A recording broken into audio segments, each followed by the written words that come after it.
So today we are going to discuss the topic battery from the chapter electrochemistry। तो बहुत ही ज़्यादा interesting topic है।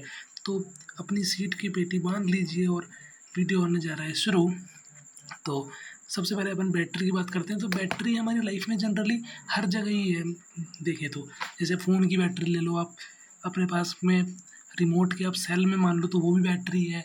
आप मान लो अपने पास रिस्ट वॉचेस के अंदर जो छोटी बैटरी आती है वो भी बैटरी है। तो उन सभी के बारे में आज अपन डिस्कस करेंगे इसी वीडियो के अंदर। तो पेशेंस के साथ सुनते जाइए और समझते जाइए।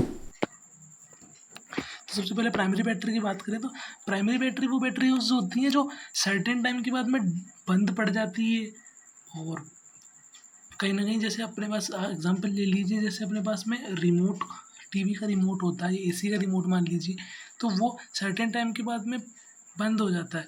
तो अपन को नई बैटरी लगानी पड़ती है, नया सेल लगाना पड़ता है। तो वो सेल को ही अपन कहते हैं लैग्रांज सेल या प्राइमरी बैटरीज, जो कि ट्रांजिस्टर और क्लॉक्स में यूज़ होता है।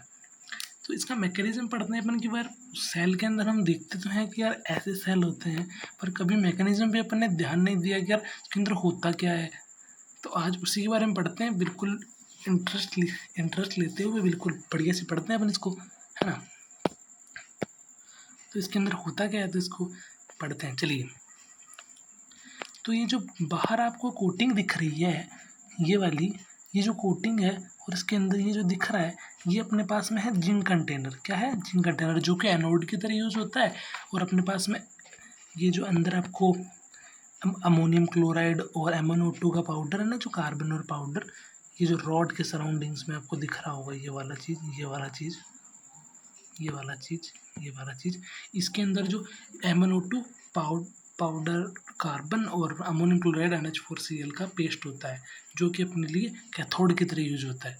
कैथोड मतलब रिडक्शन और एनोड मतलब ऑक्सीडेशन। तो अपने पास में यहाँ पे रिडक्शन होता है मैग्नीज का, जो मैग्नीज होता है उसका रिडक्शन होता है अपने पास में। रिडक्शन आपको +4 से +3 के देखने को मिलता है, +4 से +3 के बीच में, +4 से +3 के बीच में, समझ रहे हो। तो चलते हैं आगे, +4 से प्लस। और ये सवाल बिल्कुल आ सकता है आपके बोर्ड्स में कि Zn और NH अपने पास जिंक और अमोनिया एक कॉम्प्लेक्स बनाता है। ये वाला जो कॉम्प्लेक्स है ये बिल्कुल आ सकता है, ये कॉम्प्लेक्स बनाता है, इसको ध्यान रखिएगा।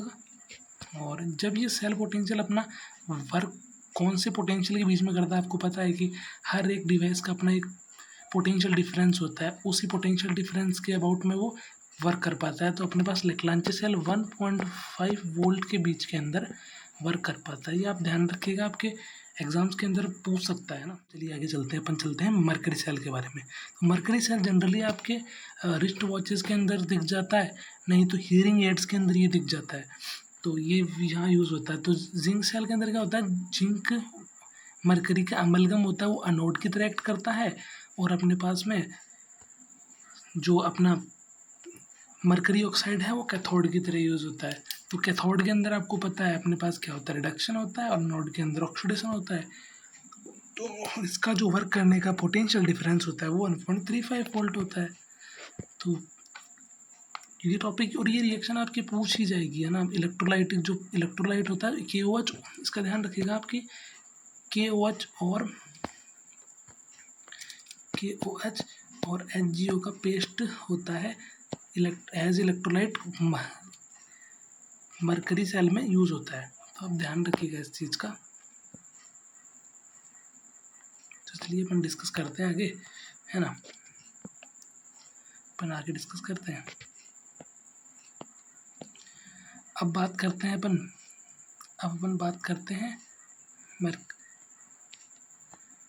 सेकेंडरी सेल का। सेकेंडरी सेल बैटरी, मोबाइल की बैटरी जैसे, कैसे मतलब आप कह रहे हो भैया कैसे यार मोबाइल की बैटरी कैसे। तो मोबाइल की बैटरी ऐसे कि यार जब तुम जब सारा दिन भर रील स्क्रॉल करके तब मोबाइल को रख देते हो, तो उसकी बैटरी ख़त्म हो जाती है, तो वापस चार्जिंग लगाते हो ना, तो चार्ज होकर वापस तुम्हारा 100% हो जाती है ना। तो जब अपन चार्जिंग अपना पूरा, जब रिवर्स डायरेक्शन में अपन करंट को फ्लो करवाते हैं ना, तो बैटरी रिचार्ज हो जाती है। तो अपने पास सर्टेन टाइम के बाद में ये ऐसा नहीं है कि प्राइमरी बैटरी की तरह कि एक बार सेल डाला और फिर दूसरा सेल लगाना पड़ता है, अपन वापस रिचार्ज भी कर सकते हैं। तो उन्हीं बैटरीज को क्या कहते हैं अपन, सेकेंडरी बैटरीज। उन्हीं बैटरीज को अपन कहते हैं सेकेंडरी बैटरीज। तो सेकेंडरी बैटरीज आगे चलते हैं। तो ऑटोमोबाइल्स के अंदर, इन्वर्टर्स के अंदर, जो अपने मोबाइल्स के अंदर सेकेंडरी बैटरी ही यूज़ होती है, ध्यान रखना। और सेकेंडरी बैटरी में सबसे ज़्यादा यूज्ड होने वाली है लीड सेल। लीड सेल ही हमारे घरों में और हमारे मोबाइल्स फ़ोन के अंदर, इन्वर्टर्स के अंदर सब में लीड सेल बैटरी ही यूज होती है। और इसके अंदर क्या होता है, जो लीड होता है पीबी, वो अनोड की तरह एक्ट करता है, और जो PbO2 होता है लीड ऑक्साइड, वो कैथोड की तरह यूज़ करता है। और इसके अंदर एक चीज़ का ध्यान रखिएगा कि 38% electrolyte H2SO4 as electrolyte use किया जाता है। और आप पूछोगे यार इलेक्ट्रोलाइट क्या होता है यार, तो इलेक्ट्रोलाइट होता है जो पानी के अंदर जाके टूट जाता है। जैसे बताता हूँ मैं आपको, जैसे एक बीकर है, इसके अंदर अपने पास में वाटर है ना, इसके अंदर अपने पास में वाटर है। तो जैसे मैंने H2SO4 डाला इसके अंदर, पानी के अंदर, है ना, पानी के अंदर मैं H2SO4 डाल दिया। तो जैसे H2SO4 मैंने डाला तो ये दो भागों में टूट जाएगा। एक तो ये H+ में टूट जाएगा, और एक अपने पास में ये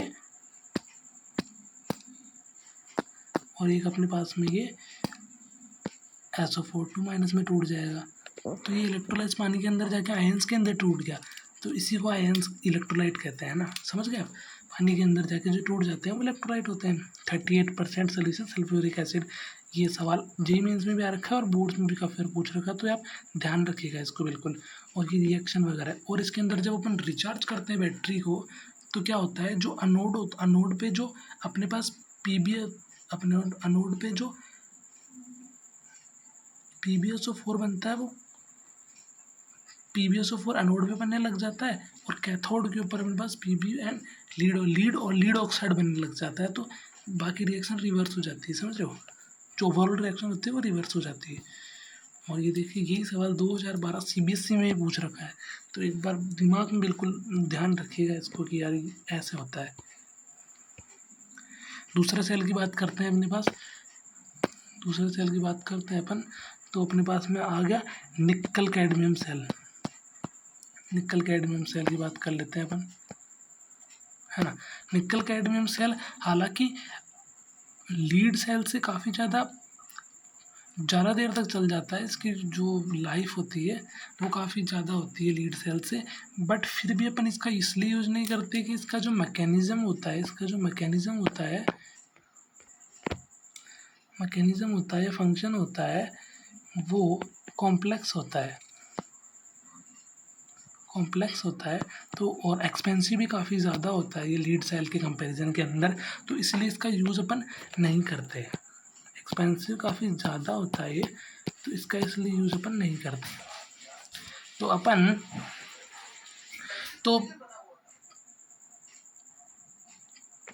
तो फ्यूल सेल, अपन अगला सेल की बात करते हैं अपन, फ्यूल सेल। तो जनरली अपन जो इलेक्ट्रिसिटी बनाते हैं वो कहीं ना कहीं कोयल, जो अपना कोल होता है उसको टरबाइन के अंदर घुमा किया, कहीं ना कहीं अपन फॉसिल फ्यूल्स का कंबंशन करके ही अपन कहीं ना कहीं इलेक्ट्रिसिटी बनाते हैं, समझ रहे हो आप। तो गाल्वेनिक सेल क्या करता है अपने पास, आपको पता ही है कि गाल्वेनिक सेल केमिकल एनर्जी को इलेक्ट्रिकल एनर्जी में कन्वर्ट कर देता है, समझ रहे हो। और एक गैल्वेनिक सेल वो है जो मीथेन, मिथेनॉल, हाइड्रोजन, इन सब को लेके इलेक्ट्रिकल एनर्जी में कन्वर्ट करता है, जिससे कि बहुत ही कम धुआं होता है। जो अपन को कंबंशन दिखता है ना कि बहुत ज़्यादा अपने पास हवाओं में बहुत ज़्यादा कंबंशन हो रहा है इधर, है ना, समझ लो कितना सारा इंडस्ट्रीज़ वगैरह में कितना कंबंशन होता है और गैसेज, जहरीली गैसेज निकल जाती है। तो उस चीज़ का एक इलाज है फ्यूल सेल। तो फ्यूल सेल अपना काफ़ी ज़्यादा यूज़ होता है, और इसका सबसे मोस्ट इम्पॉर्टेंट यूज़ था अपोलो स्पेस प्रोग्राम में, जहाँ पे इसका यूज़ किया गया था एस्ट्रोनॉट के लिए वाटर। जब वाटर वेपर्स होते हैं ना, वो प्लेटिनियम और पैलेडियम के ऊपर जो होता है वो अब्जॉर्ब कर लेते हैं। तो जब ऑब्जर्व कर लेते हैं तो एक कंडेंस होकर वाटर में कन्वर्ट हो जाता है। तो स्पेस में जब पानी का एक सोर्स के हिसाब से इसको भेजा गया था। मैंने ये इमेज लगा रखी है, आप देख सकते हैं इसको। ये देखिए, ये दिख रहा है आपको यहाँ पे, इधर से अपने पास में H2 डालते हैं, इधर से O2 डालते हैं, इधर से वाटर निकल जाता है, पोटेशियम हाइड्रोक्साइड होता है इसके अंदर, तो इधर से वाटर निकल जाता है। तो काफ़ी इंटरेस्टिंग सा मैकेनिज्म है अपोलो स्पेस प्रोग्राम का भी इसमें अंदर। इसका ये सवाल आ जाएगा आपके एग्जाम्स के अंदर, बिल्कुल ध्यान रखिएगा ना, बहुत इंपॉर्टेंट है ये। तो आगे चलते हैं। रिएक्शन कैथोड के अंदर क्या होता है, 4OH माइनस यहाँ रिडक्शन हो जाता है और यहाँ पे 4 इलेक्ट्रॉन यहाँ पे H2 कन्वर्ट हो जाता है एनोड के अंदर। तो ये काफ़ी इंपॉर्टेंट है, इसको भी काफ़ी ध्यान रखिएगा। एक इम्पॉर्टेंट चीज़ कि 70% एफिशिएंट होता है ये फ्यूल सेल, और 40% होते हैं थर्मल प्लांट्स मतलब थर्मल सेल जो अपन यूज करते हैं जनरली, जो इतने एफिशिएंट नहीं होते हैं। तो अपन को फ्यूल सेल पे ही मेरे को लगता है कि हमको जाना चाहिए, क्योंकि इतना अगर कंबंशन और इको फ्रेंडली अगर फ्यूल सेल है तो हम क्यों ना फ्यूल सेल को ही यूज़ करें, ना कि जो थर्मल प्लांट्स में जो अपन इतना ट्रमेंडस कंबंशन करते हैं जिससे इतना पोल्यूशन होता है, इतना हार्म करता है नेचर को। तो हमको फ्यूल सेल को ही प्रेफर करना चाहिए हमेशा, और काफ़ी एफिशिएंट भी है और काफ़ी इजी भी है, तो इसको यूज़ करना चाहिए। तो दैट्स ऑल आज हमारा टॉपिक ख़त्म होता है। आप इसको एक बार नोट्स को पढ़िए ढंग से, मैं ये सब क्लीन कर दूँगा। आप एक बार इन सबको नोट्स को पढ़िए, याद करिए, जब भी रिवीजन कर रहा हो यहीं आइए आपको। और इससे कितने PYQs आ रखे हैं ये मैं आपको बताता हूँ। बहुत सारे PYQs आ रखे हैं, मैं यहाँ पे अटैच कर रहा हूँ। देखिए 2023 के अंदर क्लास 12 CBSE में आ रखा है। ये देखिए CBSE 2025 सेट 3 में आ रखा है। ये आपको 2024 के अंदर दिख जाएगा, बहुत सारे शिफ्ट में दिख जाएगा आपको। आप जब PYQ देखेंगे इलेक्ट्रोकेमिस्ट्री बैटरी वाले पार्ट का, तो बहुत सारे PYQ दिख जाएंगे। 2025 में आ रखा है, जनवरी अप्रैल में। और ये देखिए CBSE 2014 में आ रखा है। तो काफ़ी ज़्यादा मतलब इसका एक हाई डिमांडिंग टॉपिक है, मतलब एग्ज़ाम पूछता ही है। तो इसको एक बार आप पक्के से याद कर लो, और जब भी रिवीजन करना हो ये वीडियो आके देख लो, कोई दिक्कत नहीं है। और आगे चलते हैं अपन। Thank you. तो अगले वीडियो में मिलते हैं अपन, और काफ़ी ज़्यादा शेयर करिए, एज मच एज़ पॉसिबल हो सके जितना उतना शेयर करिए, और जिससे कि हमारा भी मोटिवेशन बढ़ाने और काफ़ी और अच्छा इम्प्रूव कर सकें। और कोई भी आपको सवाल में दिक्कत लगती है आप कमेंट कीजिए, और बाकी जो भी आपको लगता है कि हम क्या इम्प्रूव कर सकते हैं, कौन सा क्या कंटेंट ला सकते हैं, आप कमेंट करिए। और बाकी चलते हैं, ध्यान रखिए। Thank you.